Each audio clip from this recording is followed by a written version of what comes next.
Hello friends, video बनाने के लिए तैयार हो गया हूँ और ये मेरे वीडियो में कहे गए वक्तव्य को आप अपने एकेडमिक और एजुकेशनल पर्पस के लिए यूज कर सकते हैं।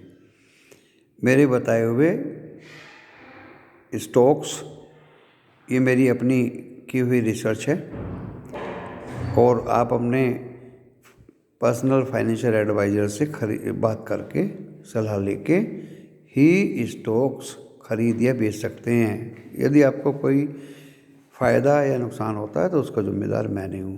तो दोस्तों, ये एक मेरा डिस्क्लेमर था। अब मैं बात करता हूँ अपने 40 साल के तजुर्बे की।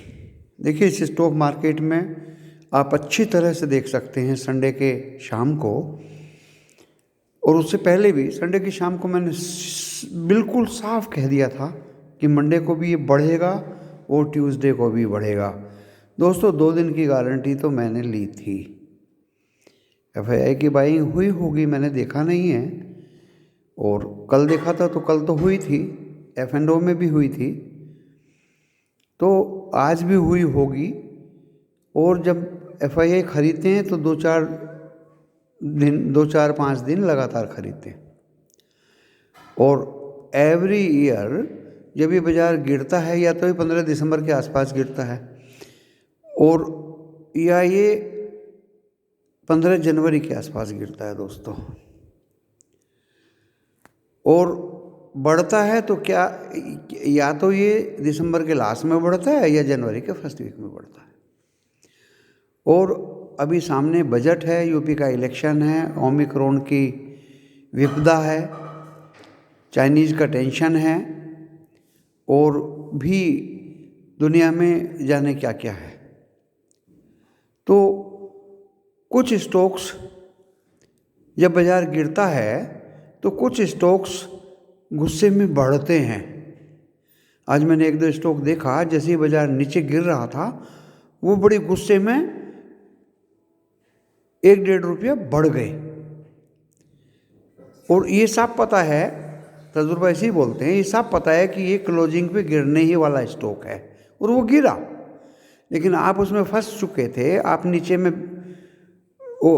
उसको ना खरीद लें, इसलिए वो 1-1.5 रुपया बढ़ गया। तो कुछ स्टॉक्स में ऐसा होता है, यही हमारे स्टॉक मार्केट में हो रहा है। FII स्टॉक को बढ़ा के, इंडेक्स को बढ़ा के आपको फंसाएंगे और ऊपर से ही आपको माला पहना देंगे। तो दोस्तों, कुछ अच्छे स्टॉक्स जो मैंने सिस्टेमेटिक इन्वेस्टमेंट प्लान के दौरान बताए थे, ज़रूर आपका कुछ 10% या 15% वो स्टॉक्स बढ़ चुके होंगे। आप उनको बेच के प्रॉफिट बुक कर लीजिए, क्योंकि कल वेडनेसडे है और उसके बाद में वीकली एक्सपायरी है थर्सडे को, और बाज़ार 3-4-5 दिन से कंटिन्यू बढ़ रहा है दोस्तों। और मैं तो बल्कि ये कहूँगा कि 16,400, 600 और 800, 1400 पॉइंट बढ़ चुका है। तो दोस्तों, 1400 पॉइंट बढ़ चुका है बाज़ार, लगभग 10% अपने लो से, 7-8% अपने लो से। तो जब मैं 10% या 15% किसी स्क्रिप्ट में अगर प्रॉफिट होता है तो उसको बेच के प्रॉफिट बांध लीजिए। बोल रहा हूँ तो निफ्टी या बैंक निफ्टी वाले क्यों नहीं बोलेंगे कि अब मार्केट में बेच के अपना प्रॉफिट बांध लीजिए। तो दोस्तों, एक तो प्रॉफिट बुक करिए, ये मेरी पहली एडवाइस है। दूसरी एडवाइस ये है कि आप स्टॉक्स में उनमें पैसा लगाइए जिन स्टॉक्स में फंडामेंटल अच्छे हों, प्रॉफिट अच्छे हों, PYB कम हो। और SME को तो मैंने मना ही कर रखा है कि मेरी तरफ से एकदम जीरो है, ऐसा SME को तो लगाना ही नहीं है। IPO आते हैं, अगर 4.2 के ऊपर उसकी रेटिंग होती है तो आप उनमें पैसा लगा सकते हैं।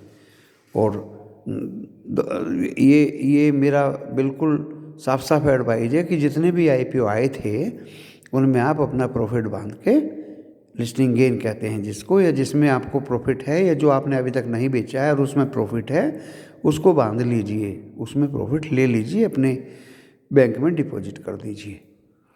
और अपने पोर्टफोलियो को मजबूत करने के लिए देखिए, मैंने आपको टाटा कॉफ़ी बताया था डे बिफोर यस्टरडे आपको, और मंडे को बताया था ये टाटा कॉफ़ी, संडे इवनिंग को मैंने बताया था। आज देखिए वो 219 चला गया, 6-7 रुपया बढ़ा है दोस्तों, क्योंकि जो स्टॉक्स अच्छे दिख रहे हैं वो बढ़ेंगे ही बढ़ेंगे। मैं गारंटी से आपको सलाह देता हूँ, वो स्टॉक तो बढ़ेगा ही बढ़ेगा दोस्तों। और कल भी मैंने एक जैकपॉट दिया था आपको, टाटा मोटर्स। देखिए वो टाटा मोटर्स बढ़ के नीचे आ गया,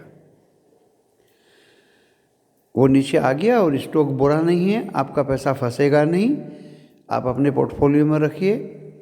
टाटा कॉफ़ी नहीं बेच पाए तो वो भी पोर्टफोलियो में रखिए, आपको समय आने पे अच्छा 10 से 15% फ़ायदा दोनों स्टॉक्स देंगे।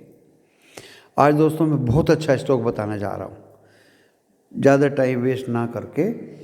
IOL केमिकल दोस्तों, फंडामेंटल्स बहुत अच्छे हैं, P/B बहुत अच्छा है, डिविडेंड यील्ड बहुत अच्छी है, सेलिंग बहुत अच्छी है, प्रॉफिट बहुत अच्छा है, डेप्ट बहुत कम है, और फंडामेंटली स्ट्रॉन्ग स्टॉक है। अभी आप कहेंगे कि ये 600, 700, 750 से गिरा क्यों? दोस्तों एक मेरे मित्र के द्वारा छांटा गया ये स्टॉक है। ये गिरा इसलिए कि FII ने इस स्टॉक में सेलिंग ज़बरदस्त की, और ये 6 या 5 पॉइंट कुछ % से FII की सेलिंग होते होते उनकी पार्टिसिपेशन 2.11 रह गया। ओनली एक ही कारण था कि FII के बेचने से ये स्टॉक गिरा। तो दोस्तों इतने फंडामेंटली स्ट्रॉन्ग स्टॉक को क्या FII again they will not buy? वो फिर खरीदेंगे, इन्वेस्टर्स भी खरीदेंगे, DII भी खरीदेंगे, पब्लिक भी खरीदेगी। आपको मैं ये रिकमेंड कर रहा हूँ, मैं बढ़े हुए स्टॉक को रिकमेंड नहीं करता, मैं दौड़ते हुए घोड़े को रिकमेंड नहीं करता दोस्तों, वो कभी भी बैक मार सकता है। मैं स्टॉक उसको रिकमेंड करता हूँ जिसका फंडामेंटली साउंड रिकॉर्ड हो, और जो बहुत नीचे में आपको मिल रहा हो, क्योंकि प्रॉपर्टी अगर नीचे में खरीदेंगे तो ऊंचे में बिक जाएगी, और जब खरीदेंगे ही ऊपर में तो वो इससे ऊपर भी क्या बिकेगी। तो दोस्तों ये IOL केमिकल आप 10-10 स्टॉक्स खरीदिए, अपने पोर्टफोलियो में जमा करिए, और मेरे इस निफ्टी गुरु चैनल को याद करेंगे कि मैंने आज की तारीख में ये IOL केमिकल आपको बताया था। मैं वो स्टॉक बताता हूँ जो नीचे की तरफ हो, जिसमें बढ़ने की पूरी पूरी गुंजाइश हो। मैंने इसकी थोरोली स्टडी की है, इस स्टॉक को आज मैं अपनी तरफ से रिकमेंड कर रहा हूँ। और दोस्तों वो स्टॉक्स में आप अपना पैसा लगाइए या खरीदिए या खेलिए जिसमें आप निकल सकते हो। पेनी स्टॉक्स या अननोन स्टॉक्स में पैसा मत लगाइए जिसमें आप ना निकल सकते हो, और निफ्टी के स्टॉक्स में आप पैसा लगा सकते हैं जिनमें आप पैसा लगाने के बाद आसानी से निकल भी सकते हैं। मैं आपको बिल्कुल लो एब ऐसे भी स्टॉक्स नहीं बताऊंगा कि आप PNB खरीद लीजिए, IDFC फर्स्ट खरीद लीजिए, करूर वैश्य खरीद लीजिए, IDBI खरीद लीजिए। दोस्तों ऐसे भी स्टॉक्स नहीं बताऊंगा कि आप भेल खरीद लीजिए, नो, NBCC खरीद लीजिए, नो नो। आपको खरीदने हैं तो फ्रंट लाइन के स्टॉक्स ही खरीदने हैं दोस्तों, और वो फ्रंट लाइन के स्टॉक्स मैं अपने 36 स्टॉक्स में जो मैंने रिकमेंडेशन दिया था उनमें बता चुका हूँ, आप मेरे पुराने वीडियो देख सकते हैं। अब मैं आपको बताऊंगा मैंने क्या किया। दोस्तों मैंने फ्रंट लाइन में रखे थे GMDC, Reliance industries and engineers India limited.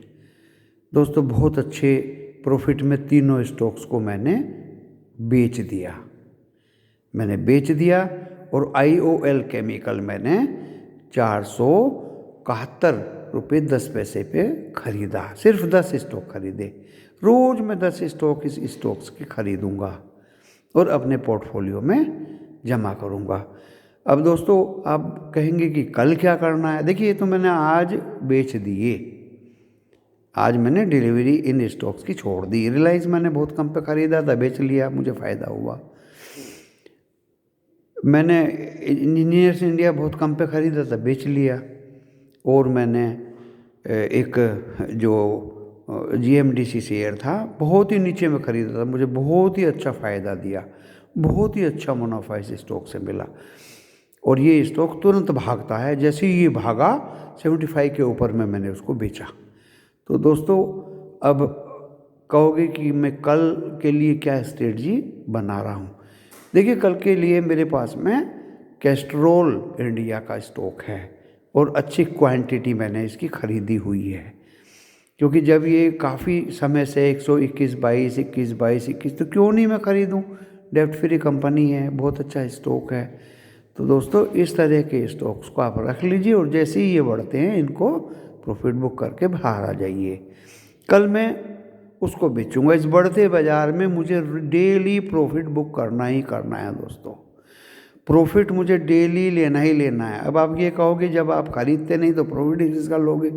देखिए मैंने अपने पत्ते खोल दिए। IOL केमिकल मैं ख़रीद रहा हूँ और ख़रीदते ख़रीदते मैं अपने पोर्टफोलियो में इसको जमा करता रहूँगा। ये ऐसा स्टॉक है दोस्तों जिस दिन भागेगा 20% कंटिन्यू, 20% सर्किट कंटिन्यू कई दिन तक लगाएगा। तो आज मैं अपने प्यारे न्यू कमर्स, न्यू इन्वेस्टर्स, बच्चे लोगों को, अपने दोस्तों को एंड सीनियर सिटीजन्स को इस सलाह के साथ अपने इस वीडियो को विराम देता हूँ। नमस्कार।